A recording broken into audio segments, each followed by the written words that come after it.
নমস্কার বন্ধুরা, সম্ভবামি যুগে যুগে ইউটিউব চ্যানেলে আপনাদের সকলকে আরো একবার স্বাগত জানাচ্ছি।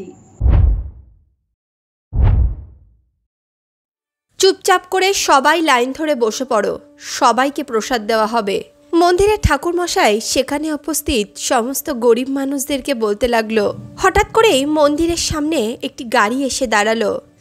গাড়ির থেকে কিছু লোকজন বেরোলো এবং তারা মন্দিরের সমস্ত গরিব ব্যক্তিদেরকে খাওয়ার আর কম্বল বিতরণ করতে লাগলো। আঁচল সেখানে উপস্থিত ছোট্ট ছোট্ট বাচ্চাদের জন্য আলাদা করে সোয়েটারও নিয়ে এসেছিল। সে সমস্ত বাচ্চাদেরকে সোয়েটার বিতরণ করতে লাগলো। যখন সব বাচ্চাদের সে সোয়েটার দিয়ে দিল, তখন সে নিজের পরিবারের অন্যান্য ব্যক্তিদের কাজে সাহায্য করতে লাগলো। পরিবারের অন্যান্য ব্যক্তিদের সঙ্গে সেও সকলকে খাওয়ার বিতরণ করতে লাগলো, কম্বল বিতরণ করতে লাগলো। সবাইকে কম্বল বিতরণ করতে করতে যখন সে শেষ ব্যক্তির কাছে পৌঁছলো, তখন সে খুব অবাক হয়ে একজন বৃদ্ধকে দেখতে লাগলো। সে বৃদ্ধ ব্যক্তি নিজের মাথা নিচু করে বসেছিল। ছেঁড়া ফাটা জামা কাপড়, ছেঁড়া চপ্পল, ঠান্ডায় ঠকঠক করে কাঁপছিল সে। আঁচল যখন ভালোভাবে ওই বৃদ্ধ ব্যক্তির দিকে তাকালো, তার পায়ের তলা থেকে যেন মাটি সরে গেল। তার হাতের থেকে সমস্ত খাওয়ার কম্বল মাটিতে পড়ে গেল। কম্বলটি যখন মাটিতে পড়ল, তখন সে বৃদ্ধ বলল, মা, এই কম্বলটা আমি নিয়ে নেব, খুব ঠান্ডা লাগে মা। একটা কম্বলে আমার শীত মানে না, আমি এই কম্বলটাও নিয়ে নিই। মা, তুমি চাইলে আমাকে খাওয়ার দিও না, আমাকে এই কম্বলটা দিয়ে দাও দয়া করে। সে বৃদ্ধের মুখে এমন কথা শুনে আঁচল হাউ হাউ করে কেঁদে ফেলল। সে বলতে লাগলো, বাবা, তুমি আমাকে চেনোনি, আমি তোমার মেয়ে আঁচল। কিন্তু বাবা, তুমি এখানে কি করে আসলে? সে বৃদ্ধ আঁচলের কথা হয়তো শুনছিল, কিন্তু আঁচলের কোনো কথাই তিনি বুঝতে পারছিলেন না। তিনি অবাক দৃষ্টিতে আঁচলের দিকে তাকিয়েছিলেন। তখনই মন্দিরের ঠাকুর মশাই পেছন থেকে এসে আঁচলকে বলতে লাগলো, মা, তুমি কি এনাকে চেনো? আঁচল উত্তর দিল, হ্যাঁ ঠাকুর মশাই, ইনি আমার পিতা বিশ্বম্ভর চক্রবর্তী। তখনই ঠাকুর মশাই আঁচলকে বলল, আসলে মা, ইনি কে, কোথা থেকে এসেছেন আমি কিছুই জানি না। হঠাৎ করে একদিন এনাকে কেউ এই মন্দিরের বাইরে ছেড়ে চলে গেছে। তারপর থেকে তিনি এই মন্দিরেই থাকেন। আশ্চর্যের ব্যাপার তো এটা যে এনার নিজের জীবন সম্বন্ধে কিছুই মনে নেই। কিন্তু মা, তুমি তো বলছো ইনি তোমার পিতা, তাহলে ওনার এমন অবস্থা কিভাবে হলো? আমি কিছুই বুঝতে পারছি না। তখনই আঁচল বলল, আসলে ঠাকুর মশাই, 1 বছর আগে আমার দাদা আমার বাবাকে নিয়ে বিদেশে গেছিলেন, আর তারপর থেকে প্রতিদিনই প্রায় আমার ওনার সঙ্গে ফোনে কথা হয়। কিন্তু আমার বাবা এখানে এইভাবে কি করছে আমিও তো কিছু বুঝতে পারছি না। হতে পারে দাদা আমার বাবাকে এখানে ফেলে চলে গেছে, আর এটাও হতে পারে আমার বাবা নিজেই তার কাছ থেকে এখানে চলে এসেছেন। এখন এনাকে জিজ্ঞেস করলেও তো কিছু বুঝতে পারছি না, ইনি তো সবই ভুলে গেছেন। দাদাকেই জিজ্ঞেস করতে হবে আসলে ঘটনাটা কি ঘটেছে। তখনই আঁচল নিজের ফোনটা নিয়ে নিজের দাদা বিনয়কে ফোন লাগালো। ওদিক থেকে বিনয় ফোন তুলল। দাদা, আমি আঁচল বলছি, কি করছো? ওপার থেকে বিনয় বলল, ও কিছু না, তোর বৌদিকে নিয়ে শপিংয়ে যাচ্ছিলাম। তুই বল, আজকে তো তোর বাড়িতে পুজো আছে, হয়ে গেছে তোদের বাড়ির পুজো? আঁচল উত্তর দিল, হ্যাঁ, পুজোই চলছে। বলছিলাম কি দাদা, অনেক দিন বাবার সঙ্গে কথা হয়নি। বাবার তো পুজো পাঠ খুবই ভালো লাগে, তাই ভাবছিলাম যদি বাবার সঙ্গে একটু ভিডিও কলে কথা হয়ে যেত তাহলে খুব ভালো লাগতো। তখনই বিনয় বলল, আচ্ছা ঠিক আছে, একটু অপেক্ষা কর, আমি বাবাকে দিচ্ছি।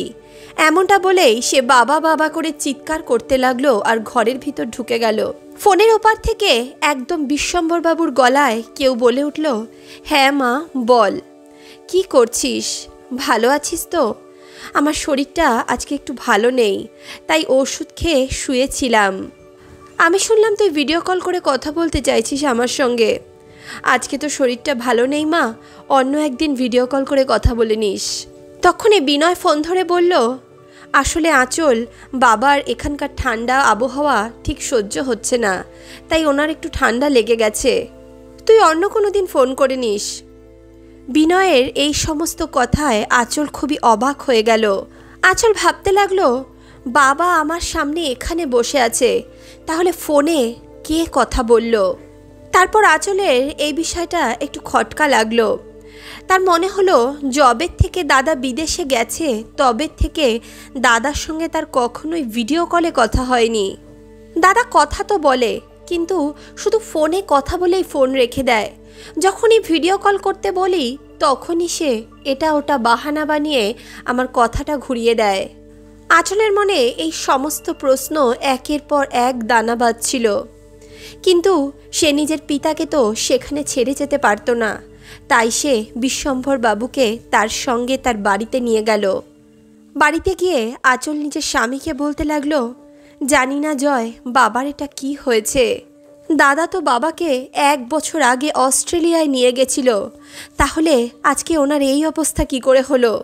বাবা তো এখানে আমার কাছে মন্দিরে বসেছিল, আর ওদিকে দাদাকে যখন ফোন করলাম দাদা জানি না কার সঙ্গে আমার কথা বলালো। এত দিন পর্যন্ত দাদা তাহলে আমার সঙ্গে কার কথা বলালো। তখনই জয় বলতে লাগলো, আঁচল ঠিক জানো এটা তোমার বাবা। দেখো আমি এটা বলছি তার কারণ হলো ইনি তো আমাদের দুজনের মধ্যে কাউকেই চিনছেন না। ওদিকে দাদাও তোমাকে বাবার সঙ্গে কথা বলিয়েছে।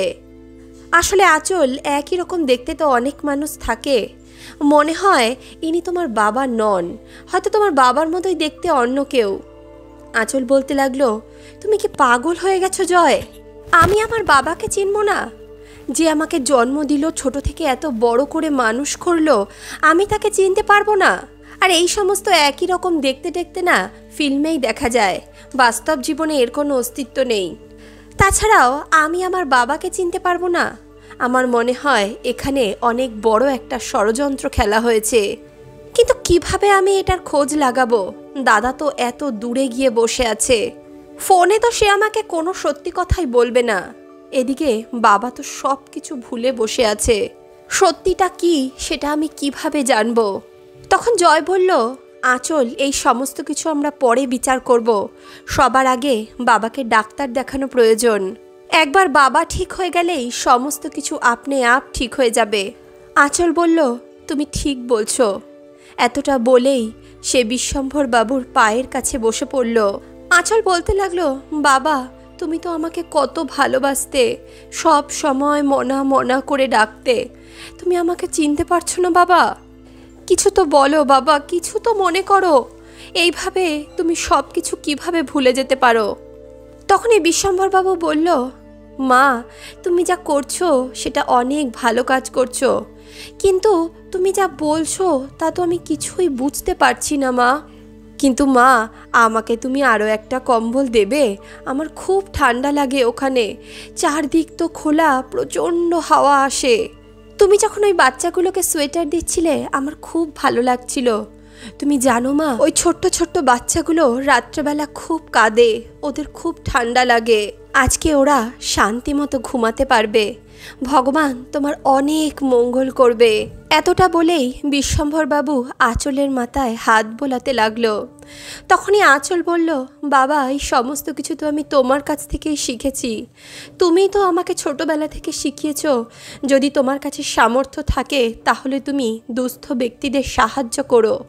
তুমিই তো আমাকে সব সময় বলতে ভগবান আমাদের যা দিয়েছে, যতটুকু দিয়েছে ততটুকু হয়তো কেউ স্বপ্নেও ভাবতে পারে না। বাবা তোমার হয়তো কিচ্ছু মনে পড়ছে না, কিন্তু আমার সব মনে আছে।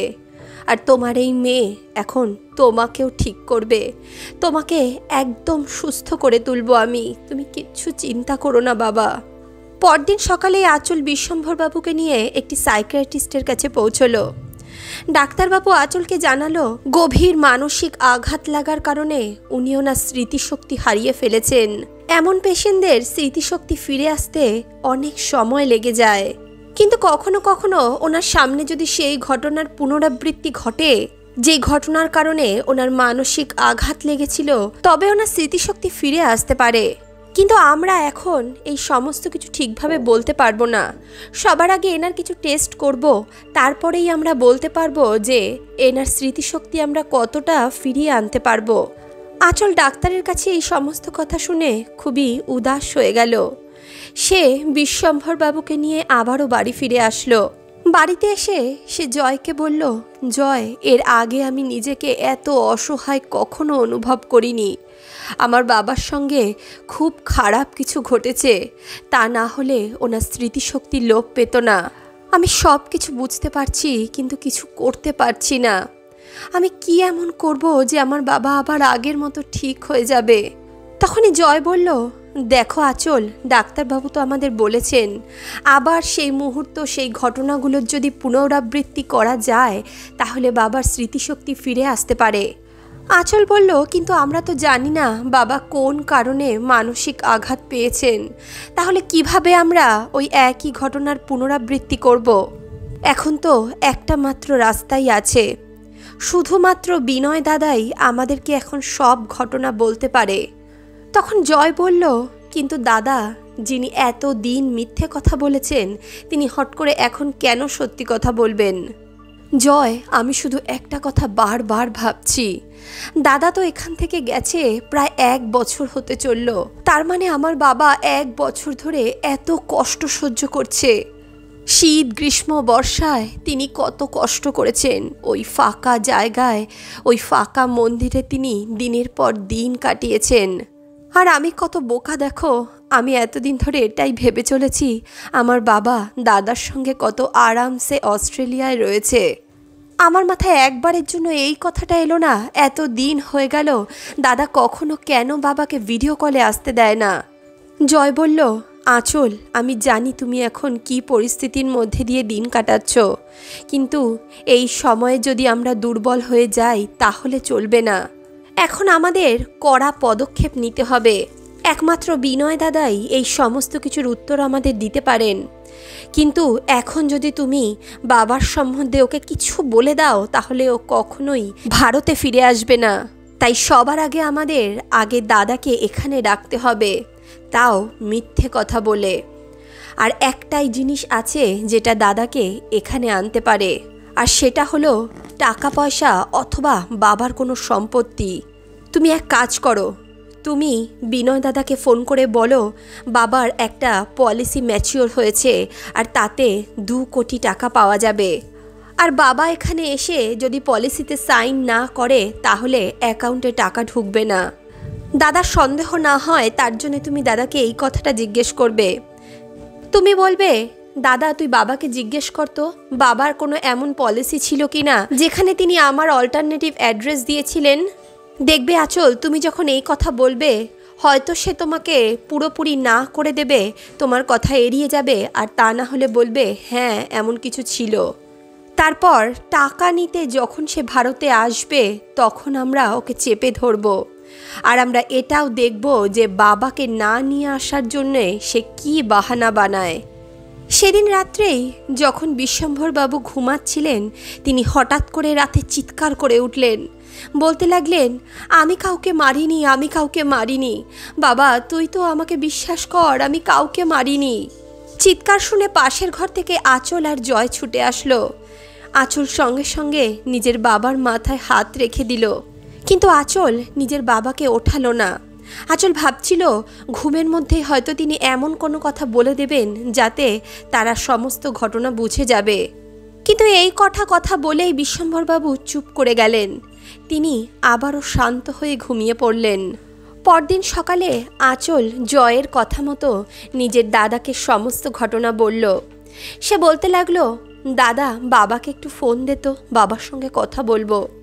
সঙ্গে সঙ্গে বিনয় বলল, আসলে বাবা এখানের কিছু বন্ধুর সঙ্গে বাইরে হাঁটতে গেছে, আসলে সারাদিন ঘরে থেকে থেকে উনি বোর হয়ে যান, তাই আমি বলেছি একটু হেঁটে চলে আসতে।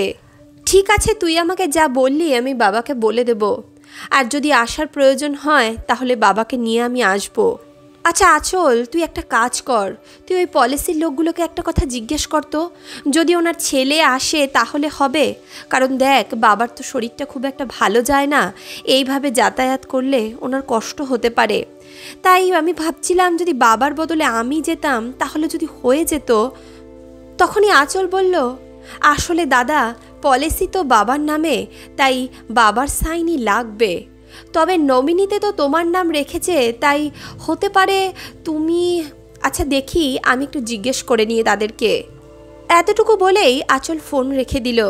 পরদিন সকালে আঁচল আবারও বিনয়কে ফোন করে বলল, দাদা, আমি কালকে উকিলকে ফোন করেছিলাম। তিনি বলেছেন তোমার সাইন হলেও চলবে, তাই তুমি যত তাড়াতাড়ি সম্ভব চলে আসো। দেখো, ওরাও তাড়াহুড়ো করছে। তখন বিনয় বলল, তুই চিন্তা করিস না, আমি কিছুদিনের মধ্যেই যত তাড়াতাড়ি সম্ভব টিকিট করে ভারতে আসছি। ভাবছি তোর বৌদিকেও নিয়ে আসবো। অনেক দিন তো হয়ে গেল নিজের দেশে যায়নি, নিজের মা বাবাকে দেখেনি। এই ফাঁকে সেও নিজের মা বাবাকে দেখে নেবে। আর এখানে তো কাজের লোক আছেই, কিছুদিনের জন্য তারা বাবাকে দেখে রাখতে পারবে। আঁচল বলল, হ্যাঁ হ্যাঁ, বৌদিকেও নিয়ে আসিস, তোদের সবাইকে এখানে স্বাগত। বাবাকেও যদি নিয়ে আসতে পারতিস তাহলে খুব ভালো হতো, কত দিন বাবাকে দেখি না। এতটা বলেই আঁচল ফোন রেখে দিল। তারপর সে জয়কে বলল, দেখেছো জয়, দাদা কিভাবে মিথ্যের পর মিথ্যে বলে যাচ্ছিল। আমিও দেখে নেব ওকে, আসুক এখানে। আমিও দেখে নেব ভালো করে আমার বাবার সঙ্গে ও কেন এমন ব্যবহার করলো। শিক্ষা তো ওকে পেতেই হবে। জয় বলল, আঁচল, আমাদের খুব সতর্ক হয়ে সমস্ত কাজ করতে হবে। এমনটা না হয় বিনয়ের এখানে আসার আগেই সে সব কিছু জেনে যায়। পরদিন বিকেলে আঁচল বিশ্বম্ভর বাবুকে নিয়ে পাশের একটি পার্কে গেল। সেখানে বসে বসে আঁচল ছোট্টবেলার সমস্ত ছবি ওনাকে দেখাতে লাগলো। কিন্তু বিশ্বম্ভর বাবু সেই সমস্ত ছবিগুলোকে অজানা অচেনা ব্যক্তির মতোই দেখে চলেছিল। এমনকি তিনি তার স্ত্রীকেও চিনতে পারছিলেন না। এইভাবেই ছবি দেখাতে দেখাতেই হঠাৎ করে বিনয়ের ছবি তাদের সামনে চলে আসলো। তখনই বিশ্বম্ভর বাবুর চোখ মুখের ভাব বদলে গেল। তিনি বলতে লাগলেন, এ তোমার পরিবারের মাঝখানে কি করছে? এই ছেলেটাকে তুমি চেনো? আঁচল বলল, কেন, তুমি চেনো বাবা? তুমি জানো এ কে, কি করেছিল এ তোমার সঙ্গে, তুমি জানো? আঁচল উত্তেজিত হয়ে তার বাবাকে এই সমস্ত প্রশ্ন করতে লাগলো। বিশ্বম্ভর বাবু আঁচলকে কিছু একটা বলতে যাচ্ছিলেন, তখনই একজন বৃদ্ধ মহিলা সেখানে উপস্থিত হলেন। তিনি বললেন, আরে আঁচল মা, অনেক দিন পর তোমাকে দেখলাম এখানে। এখন তো তোমাকে খুব একটা দেখাও যায় না, কেমন আছো তুমি? আর বিশ্বম্ভর বাবু, আপনি অস্ট্রেলিয়া থেকে কবে আসলেন? আরে প্রমীলা কাকি, তুমি কেমন আছো? ভালো আছো তো? পরিবারের লোকজন কেমন আছে? প্রমীলা দেবী বললেন, আমি ভালো আছি মা। যবে থেকে এখান থেকে দূরে চলে গেছি তবে থেকে তোমাদের সঙ্গে তো দেখা সাক্ষাৎই হয় না। বয়সও হয়ে গেছে, বেশি ঘর থেকেও বেরোই না। বিশ্বম্ভর বাবুর সঙ্গে তো সেই 1 বছর আগে দেখা হয়েছিল, যখন তিনি ওনার ছেলের সঙ্গে অস্ট্রেলিয়া যাওয়ার জন্য তৈরি হচ্ছিলেন। তারপর উনি কখন এখানে আসলেন তা তো জানিই না। এই দেখো আজকে পার্কে আসলাম বলে দেখা হয়ে গেল ওনার সঙ্গে, তা না হলে আবার কবে চলে যেতেন আমি তো দেখতেই পেতাম না। আমার স্বামীর সঙ্গে ওনার কত বন্ধুত্ব ছিল, দাদা তো প্রতিদিন আমাদের বাড়িতে আসতেন চা খেতে। আজকে ওনার বন্ধু বাড়িতেই আছেন। আমার স্বামী যদি আজকে ওনাকে দেখতেন এখানে তাহলে উনি খুব খুশি হতেন। অস্ট্রেলিয়া গিয়ে তো উনি আমাদের ভুলেই গেছেন। তখনই আঁচল বলল, প্রমীলা কাকি, কি বলবো তোমাকে, বাবার কিচ্ছু মনে নেই। তুমি আমার কথায় বিশ্বাস করবে না, বাবাকে আমি যে অবস্থায় দেখেছি তুমি ভাবলেও অবাক হয়ে যাবে। আমি তো এখানে থাকতামই না, কতদিন জয়ের জলপাইগুড়িতেই পোস্টিং ছিল। আর দেখো এখানে তো আমার শ্বশুর শাশুড়ির আমাদের ছাড়া আর কেউ নেই। অনেক চেষ্টা করার পর কলকাতায় ট্রান্সফার হয়েছে। ঠাকুরের কাছে কত মানত করেছিলাম। ট্রান্সফার হওয়ার পর মানত পূরণ করার জন্য মন্দিরে গেছিলাম গরিব দুঃখীদের প্রসাদ আর কম্বল দান করতে। তখনই সেখানে বাবাকে ভিখারিদের লাইনে বসে ভিক্ষা চাইতে দেখলাম। তুমি জানো না তখন আমার উপর দিয়ে কি যাচ্ছিল, আমার যে কি অবস্থা হয়েছিল তা আমিই জানি। আমি তো ভেবেছিলাম বাবা অস্ট্রেলিয়ায় দাদার সঙ্গে আরামে রয়েছে, কিন্তু এখানে এসে আমি যা দেখলাম আমার পায়ের তলা থেকে মাটি সরে গেল। এখন দেখো বাবাও কিছু বলতে পারছে না, আর দাদা তো কিছু বলবেই না। তখনই প্রমীলা কাকি বলল, দেখ মা, উনি যখন আমাদেরকে বাড়িতে এসে বললেন যে বিনয়ের সঙ্গে উনি অস্ট্রেলিয়ায় যাচ্ছেন, তখনই আমাদের কিছু সন্দেহ হয়েছিল। কারণ বিনয় তো কখনো ওনার সঙ্গে ঠিকভাবে কথাও বলতো না। উনি তো সব সময় আমার স্বামীকে গিয়ে এ কথাই বলতো যে ছেলেকে এত কষ্ট করে পড়াশোনা শেখালাম, মানুষ করলাম, আর ছেলে আমাকে একটু ভালোবাসে না, একবার জিজ্ঞেসও করে না যে বাবা তুমি কেমন আছো। অস্ট্রেলিয়া যাওয়ার কিছুদিন আগেই তো উনি আমাদের বাড়িতে এসে বললেন, প্রমীলা বৌদি একটু চা করো তো, একটু চা খেতে খুব ইচ্ছা করছে। তারপর উনি তোমাদের কাকাবাবুর সঙ্গে কোনো একটা বিষয় নিয়ে আলোচনা করতে চাইছিলেন, কিন্তু ঠিকভাবে সে কথাগুলো উনি বললেন না। আমি যখন ওনাকে জিজ্ঞেস করলাম, কি ব্যাপার দাদা, আপনার কি কোনো সমস্যা আছে, তখন উনি আমাকে বললেন, প্রমীলা বৌদি কিছু খেতে দেবে, আমার খুব খিদে পেয়েছে। কিন্তু বৌদি, বিনয়কে আর বৌমাকে এই কথা বলো না যে আমি তোমাদের কাছে খেতে চেয়েছি। সকাল থেকে ওরা যেন কোথায় বেরিয়েছে, এখনও আসেনি, বলেও যায়নি যে কখন আসবে। আমি ভেবেছিলাম আমার খাওয়ারটা হয়তো ফ্রিজে রেখে দিয়ে গেছে, কিন্তু ফ্রিজ খুলে দেখলাম ফ্রিজে কিছুই ছিল না, সারা ঘরে খাওয়ার কিচ্ছু নেই। আমার কাছে তো টাকা পয়সাও নেই যে আমি বাইরে থেকে কিছু খাবো। বিশ্বম্ভর দাদার মুখে এমন কথা শুনে আমার খুব রাগ হয়েছিল তোমার দাদা বৌদির উপর। আমি ভাবলাম এমনটা কেউ কিভাবে করতে পারে। তখনই উনি আমাকে বললেন, বৌদি তাড়াতাড়ি কিছু খেতে দাও, সুগারের পেশেন্ট আমি, বেশিক্ষণ না খেয়ে থাকতে পারি না। তারপর তাড়াতাড়ি আমি ওনাকে চিড়ের পোলাও বানিয়ে দিলাম। এই তো হলো সেদিনকার কথা। এছাড়াও তোমাদের বাড়ির থেকে প্রায়ই চিৎকার চেঁচামেচির আওয়াজ শোনা যেত। একদিন বিরক্ত হয়ে আমার ছেলে পুলিশ ডাকলো যে পাড়ায় এরকম অশান্তি হয়। কিন্তু আজকে মনে হয় এই পদক্ষেপ নেওয়া আমাদের সেদিন ঠিক হয়নি, কারণ তারপর থেকেই তো বিশ্বম্ভর দাদা তোমাদের কাকাবাবুর সঙ্গে কথাও বলতেন না, আমাদের বাড়িতেই আসা উনি বন্ধ করে দিয়েছিলেন। তারপর হঠাৎ করে একদিন বিশ্বম্ভরবাবু আমাদের বাড়িতে আসলেন আর তোমার কাকাবাবুকে বললেন, আরে ভাই, আমার ছেলে আমাকে নিয়ে অস্ট্রেলিয়া যাচ্ছে। আমি আমার ছেলের বৌমাকে খারাপ ভেবেছিলাম, ওরা এতটাও খারাপ না। আচ্ছা ঠিক আছে, আমি যাচ্ছি, তোরা ভালো থাকিস। আমরাও ভাবলাম চলো ঠিকই আছে, ছেলে বৌমা যখন ভালোবাসে, যত্ন করে, তাহলে আমাদের কি সমস্যা, আমরাও তো এটাই চেয়েছিলাম। চোখের সামনে দেখলাম বাড়িতে তালা ঝুলিয়ে দিয়ে ওরা তিনজন বেরিয়ে গেল। কিছুদিন পর তো আমরাও নতুন বাড়িতে শিফট হয়ে গেলাম, আর সেই দিনের পরে আজকে তোমাদের সঙ্গে দেখা হচ্ছে। তখনই আঁচল বলল, এত কিছু হচ্ছিল, আমি তো কিছুই জানি না। এখন বুঝতে পারছি দাদার কোনো বড়সড় প্ল্যানিং ছিল। তখনই প্রমীলা দেবী বলল, হ্যাঁ রে মা, আমরা দুজনে অনেকবার বিশ্বম্ভর দাদাকে বলেছিলাম যে তোকে সব কিছু বলে দিতে, কিন্তু যখনই বলতাম উনি বলতো, আর কতদিনই বা বেঁচে থাকবো, কেন শুধু শুধু আমার মেয়েটাকে বিরক্ত করব, যাক, যা ভাগ্যে লেখা আছে তাই হবে। ছেলে তো আগেই আমার উপর বিরক্ত হয়ে বসে আছে, এখন মেয়েকে কেন বিরক্ত করি। তখনই আঁচল বলল, প্রমীলা কাকি, যদি আমি আগে জানতে পারতাম আমার বাবার এমন অবস্থা সম্বন্ধে, তাহলে আজকের দিনটা একটু অন্যরকম হতো। তখনই প্রমীলা দেবী বলল, আঁচল মা, তোর যদি আমাকে কোনো প্রয়োজন হয় তুই আমাকে বলিস, আমি সব সময় তোদের সঙ্গে আছি। দাদা কত হাসি খুশি ছিলেন, সব সময় ইয়ার্কি ঠাট্টা করতেন, কিন্তু এখন ওনাকে দেখো কত চুপচাপ, কত গুমসুম বসে আছেন। নিশ্চয়ই ওনার সঙ্গে খুব খারাপ কিছু ঘটেছে।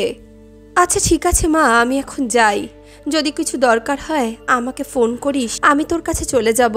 তারপর আঁচলও বিশ্বম্ভর বাবুকে নিয়ে ঘরে চলে আসলো। বাড়িতে ফিরে আঁচল আবার বিশ্বম্ভর বাবুকে বিনয়ের ছবি দেখাতে শুরু করলো আর জিজ্ঞেস করলো, বাবা তুমি কি এনাকে চেনো? কিন্তু এবার বিশ্বম্ভর বাবু কিছুই মনে করতে পারছিলেন না। দেখতে দেখতেই 1 সপ্তাহ পেরিয়ে গেল।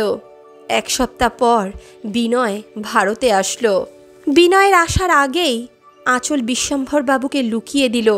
বিনয় আঁচলের সঙ্গে দেখা করে বলল, আচ্ছা কখন যেতে হবে সাইন করতে, তাড়াতাড়ি চল, কাজটা আগে মিটিয়ে নিই। তখনই আঁচল বলল, দাদা 1 বছর পর এসেছো এখানে, এত তাড়াহুড়ো কিসের, একটু বসো, বিশ্রাম করো, দুটো কথা বলি, তারপরে যাব। এত তাড়াহুড়োর কি আছে বলো তো? আঁচল যখন এমনভাবে বলল, তখন বিনয় বলল, আরে আমাদের জন্যে কি আছে, আমাদের তো ভালোই লাগছে এখানে, তোর সঙ্গে রয়েছি, নিজের দেশে এতদিন পর এসেছি, খুব ভালো লাগছে, কিন্তু বাবার ব্যাপারটাও তো ভাবতে হবে বল, বাবাকে ওখানে একা রেখে এসেছি। তখনই আঁচল বলল, ঠিকই বলেছো দাদা, এক কাজ করো, বাবার সঙ্গে ভিডিও কলে কথা বলে নাও।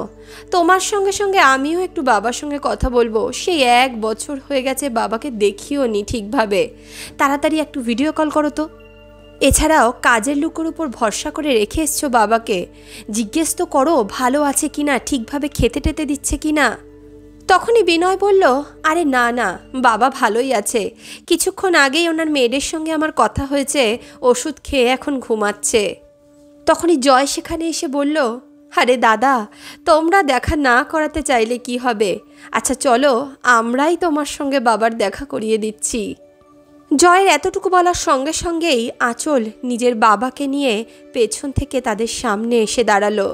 বিশ্বম্ভরবাবুকে চোখের সামনে দেখে বিনয় আর তার স্ত্রী রূপশ্রীর যেন পায়ের তলা থেকে মাটি সরে গেল। তখনই আঁচল বলল, কি দাদা, এত চমকে যাচ্ছ কেন? তোমরা কি ভেবেছিলে এত বড় একটা কাণ্ড ঘটিয়ে তোমরা বেঁচে যাবে? আরে পলিসি তো একটা বাহানা মাত্র ছিল তোমাদের এখানে ডাকার। বাবা তো আমাকে সব কথা অনেক আগেই বলে দিয়েছিল। অনেক দিন তো অস্ট্রেলিয়ার ঠান্ডা ঠান্ডা হাওয়া খেলে, এখন জেলের হাওয়া খাও। সঙ্গে সঙ্গে আঁচলের বৌদি রূপশ্রী বলে উঠল, কি বাবা বলেছে? কিন্তু বাবার তো স্মৃতিশক্তি হারিয়ে গেছিল। সঙ্গে সঙ্গে জয় বলল, আচ্ছা ঠিক আছে, তোমরা তাহলে সব কিছুই জানো, তাহলে এখন পরিষ্কার করে বলো যে বাবার এমন অবস্থা তোমরা কিভাবে করলে। যদি তোমরা কিছু না বলো তাহলে একটা কথা ভালো করে জেনে রাখো, আমাদের কাছে এমন কিছু প্রমাণ আছে যেগুলো যদি আমরা পুলিশকে দেখাই তাহলে তোমাদেরকে জেলের ঘানি টানতে হবে। কিন্তু যদি তোমরা সত্যি সত্যি সব কিছু বলে দাও তাহলে হয়তো এই সমস্ত প্রমাণ আমি পুলিশকে নাও দিতে পারি।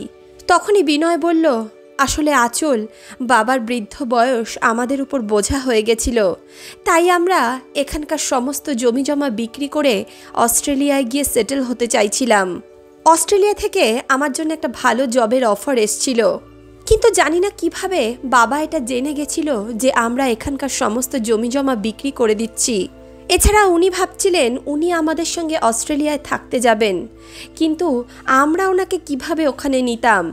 তখনই রূপশ্রী একটা ষড়যন্ত্র করল। সে একটা চাকু নিয়ে বাবার সামনে এসে দাঁড়ালো। সে তখন বাবাকে ভয় দেখিয়ে বলতে লাগলো, বাবা আপনি যদি প্রপার্টির পেপারে সাইন না করেন তাহলে আমি নিজেই নিজের হাত কেটে নেব। আমিও নাটক করে তাকে এই সমস্ত কাজ করতে বাধা দিতে লাগলাম। বাবা ভাবলো সত্যি সত্যি হয়তো রূপশ্রী নিজের হাতের শিরা কেটে নেবে, তাই তিনি তাড়াতাড়ি সব প্রপার্টির পেপারে সাইন করে দিল। কিন্তু তখনই রূপশ্রী নিজের হাতে লাগানো মিথ্যে রক্তের প্যাকেটটিকে চাকু দিয়ে কেটে মাটিতে পড়ে যাওয়ার ভান করল। তখন আমিও চিৎকার করে বললাম, রূপশ্রী তোমার কি হয়েছে? আমরা তো এগুলো এই কারণে করেছিলাম যে বাবা আমাদের সঙ্গে অস্ট্রেলিয়া যাবে না। হয়তো রূপশ্রীর এমন ঘটনা দেখে বাবা বলবে, ঠিক আছে তোরাই যা, তোরাই থাক, আমাকে যখন তোরা পছন্দ করিস না তাহলে আমি তোদের সঙ্গে যাব না। কিন্তু রূপশ্রীর ওই রক্ত দেখে বাবার মাথা ঘুরে গেল আর বাবা মাটিতে পড়ে গেলেন। তারপর ওনার যখন জ্ঞান ফিরল উনি কিছুই মনে করতে পারছিলেন না। উনি এতটাই মানসিক আঘাত পেয়েছিলেন যে ওনার স্মৃতিশক্তি লোপ পেয়ে গেছিল। আমরা ভাবলাম এটা খুব ভালো সুযোগ আমাদের একা একা অস্ট্রেলিয়া যাওয়ার। তারপর আমরা বাবাকে নিয়ে অস্ট্রেলিয়া যাওয়ার উদ্দেশ্যে রওনা তো দিলাম, কিন্তু আমরা ওনাকে মাঝ রাস্তাতেই ওই মন্দিরের সামনে ছেড়ে আসলাম। কারণ আমরা জানতাম না বাবা এখন বাড়ি ফিরতে পারবে, না তো নিজের পরিচয় কাউকে দিতে পারবে। কিন্তু জানি না কিভাবে তোমরা বাবাকে পেয়ে গেলে। তখনই বিশ্বম্ভরবাবু বলে উঠলেন, এখনও তো একটা কথা লুকাচ্ছিস শয়তান, বলবি না এদেরকে কিভাবে তোরা আমাকে বিষ দিয়ে মারার চেষ্টা করেছিলিস? সেদিন যদি আমি ওই খাওয়ারটা বিড়ালকে না খাওয়াতাম তাহলে তো আমি বুঝতেই পারতাম না যে খাওয়ারে বিষ মেশানো ছিল। তখনই আঁচল বলে উঠল, বাবা তোমার সব কিছু মনে পড়ে গেছে? বিশ্বম্ভরবাবু বললেন, হ্যাঁ মা, আমার সব কিছু মনে পড়ে গেছে। যখন এই শয়তানটা এই সমস্ত কিছু বলছিল তখনই আমার সব কিছু মনে পড়ে গেছিল। আমি শুধু এটাই দেখছিলাম আমার মৃত বৌমা কিভাবে এত সুন্দরভাবে সেজে গুজে আমার সামনে দাঁড়িয়ে আছে। তখনই আঁচল বলল, দাদা এই সমস্ত কাজ করতে তোমার একবারও লজ্জা হলো না? একবার এটা তো মনে করতে পারতে যে ইনি তোমাকে জন্ম দিয়েছেন, ছোট থেকে বড় করেছেন, কত কষ্ট করে ইনি তোমাকে পড়াশোনা শিখিয়েছেন। ছোট্টবেলা থেকে সবসময় এটাই দেখেছি, তুমি যা চেয়েছো বাবা তোমাকে সেটাই এনে দিয়েছেন। তুমি যখন যেটা বলেছো তিনি সেটাই করার চেষ্টা করেছেন, তাও তুমি ওনার সঙ্গে এমন করলে। 1 বছর ধরে আমাদের বাবা রাস্তায় এইভাবে ঘুরে বেড়াচ্ছিলেন, ঝড় জল মাথায় নিয়ে তিনি এভাবেই কষ্ট করছিলেন। হয়তো এভাবেই কষ্ট করতে করতে তিনি ওই মন্দিরের সামনেই কোনো একদিন মরেও যেতেন। তুমি তো আমাকে কখন এটা বলে দিতে যে বাবা মারা গেছে আর আমরা বাবার অন্তিম সংস্কার করে দিয়েছি। এখন আমাকে তুমি এটা বলো, এতদিন যে তুমি বাবার আওয়াজ আমাকে শোনাতে সেটা কিভাবে করতে? তখন বিনয় বলল, অস্ট্রেলিয়া যাওয়ার আগে আমি বাবার কথাবার্তাগুলো রেকর্ড করে রেখেছিলাম। তুই যখন আমাকে ফোন করতিস আমি সেই কথাগুলোই তোকে শোনাতাম। তখনই আঁচল বলল, সরি দাদা, আর কখনো তুমি অস্ট্রেলিয়া যেতে পারবে না, কারণ এক্ষুনি এখানে পুলিশ আসবে আর তারা তোমাকে তোমার আসল জায়গায় নিয়ে যাবে। আর তুমি যেভাবে রেকর্ড করে আমাকে বাবার গলার আওয়াজ শোনাতে সেভাবেই সমস্ত ঘটনা আমিও রেকর্ড করে নিয়েছি। তখনই বিনয় আর রূপশ্রী বলতে লাগলো, আঁচল আমাদের ক্ষমা করে দে।